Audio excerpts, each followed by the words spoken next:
प्यारे बच्चों, नमस्कार। कैसे हैं आप सभी? उम्मीद करता हूं आप सभी स्वस्थ होंगे। तो प्यारे बच्चों, हम लोग कर रहे हैं idiom and phrases and this is part number 13, second part. मतलब फर्स्ट पार्ट में क्या था? फर्स्ट पार्ट में भी हमने जो इडियम एंड फ्रेजेस किया था, that was totally based on fruits and vegetables. Today also we are going to do the same idiom and phrases. It is also based on fruits and vegetables. उससे पहले आप लोगों से निवेदन है, please do right each and every idioms. आप लिखे रहेंगे तभी आप इसका रिवीजन करते रहेंगे और आपके काम आएंगी। कोई भी चीज आपने वीडियो देखी तो it is not like a film और मूवी कि एक बार देखने से आपको याद हो जाएगी। You will have to use and you have to practise in your daily life. So let's start. सबसे पहले आपको बता दूं, यदि आप अपने इंग्लिश को और बेहतरीन बनाना चाहते हैं, आप चाहते हैं कि आपकी इंग्लिश और निखरे, तो सबसे पहले आपको देखना होगा जैसे कि इडियम एंड फ्रेजेस के और भी जो 13-12 पार्ट हैं, आप प्लेलिस्ट में जाइए और वहां से लिख लीजिए, देख लीजिए, सीख लीजिए।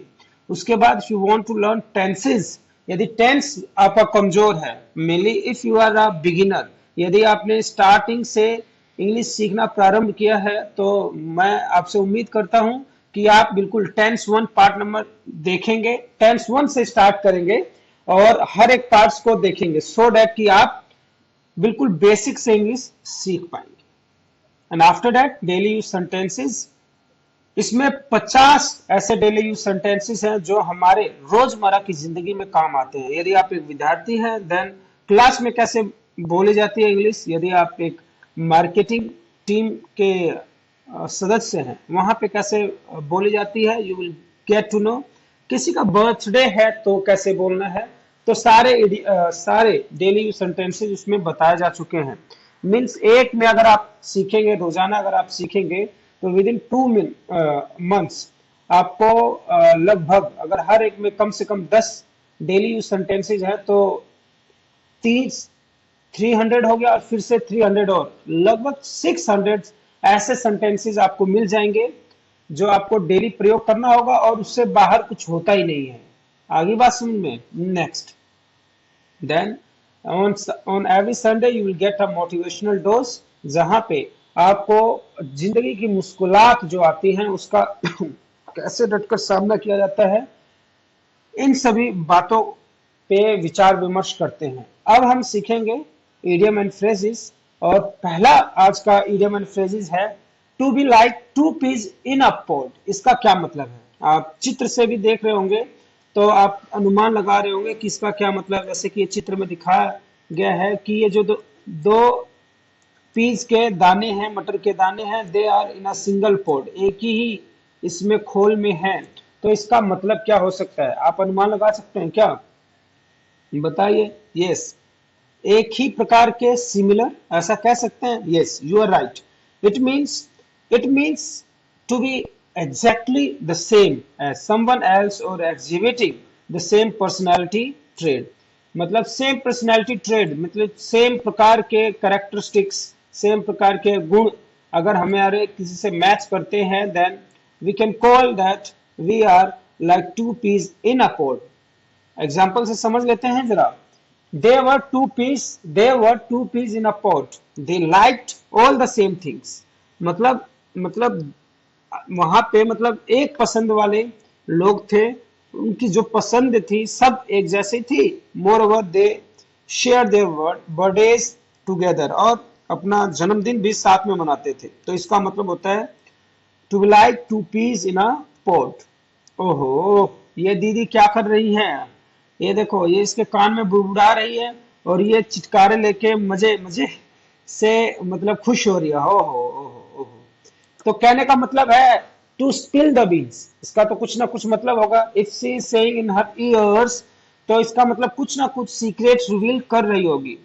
तो बिल्कुल आप सही हैं। टू स्पिल द बीन्स का मतलब क्या है कि क्या है देख लीजिए। टू रिवील अ सीक्रेट और talk about something very private.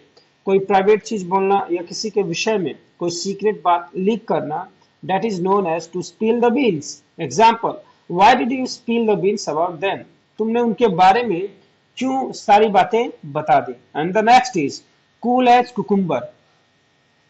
देखिए कूल एज कुकुम्बर का क्या मतलब है, ये देखिए ये बिल्कुल भाई साहब बिल्कुल कूल हैं, ऑल्दो जैसे लग रहा है कि भाई ज्यादा गर्मी है but he is cool because बिल्कुल ये आइस के पानी में बैठा हुआ है, हर जगह आइस आइस है तो ठंडा ठंडा कूल कूल महसूस कर रहा है। तो कूल एज कुकुम्बर का क्या मतलब हो सकता है, यस कि किसी को किसी भी सिचुएशन का कोई प्रभाव नहीं पड़े, relaxed and non emotional, not एनेक्सियस। Example मतलब बिल्कुल रिलैक्स्ड रहना, कोई भी आपत्ति आ जाए विपत्ति आ जाए भाई को घंटा फर्क नहीं पड़ता। तो कूल एज कुकुम्बर का मतलब यही होगा। Example, even after losing so many things in her life she is cool as a cucumber. Now in a pickle, in a pickle का क्या मतलब होता है, ये देखो ये अचार में है, इन अ पिकल का मतलब तो अचार ही होता है।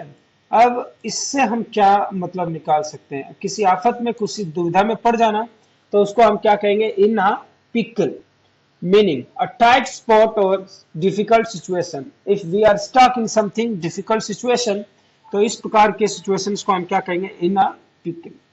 मीन्स अगर मान लीजिए 9th क्लास में हमें चूज करना है that we have to take Sanskrit और हिंदी, तो ये इस प्रकार की डिफिकल्ट सिचुएशन बन जाती है, इट बिकम्स वेरी डिफिकल्ट।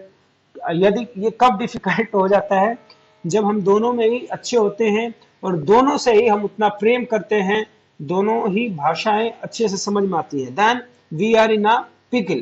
के हम उस समय क्या होते हैं, we stuck in a very difficult situation, very इस प्रकार के सिचुएशन में फंस जाते हैं कि हम निर्णय नहीं ले पाते कि करना क्या है। Even after Dhoni 6 the match was in a pickle. Dhoni ने छक्का मारा, किसे मारा, छक्के को। धोनी ने छक्का मारा even after it was the match was in a pickle, कि कहने का मतलब है मैच जीत हार का फैसला अभी भी नहीं कर पा रहे थे क्योंकि the situation become in a pickle. ओहो, इनको देखिए क्या कर रहे हैं, जरा देखो भाई साहब क्या क्या खा रहे हैं, सबसे पहले तो देखते हैं।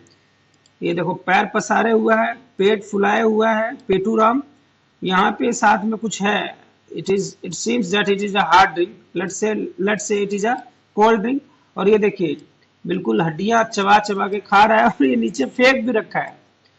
इस प्रकार के व्यक्ति को क्या कहते हैं, काउच पोटैटो। क्या कहते हैं जी, काउच पोटैटो। और इसका मतलब क्या होता है, who is very lazy, someone who doesn't engage in a lot of physical activities.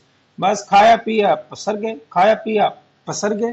तो कहने का मतलब यह है कि कोई लेजी आदमी हो, कोई बिल्कुल ही मतलब किसी चीज में एंगेज ना हो, किसी भी फिजिकल एक्टिविटी में, बस खाया पिया और घुस गए रजाई में, तो इस प्रकार के बंदे को हम क्या कहेंगे, विल से काउच पोटैटो।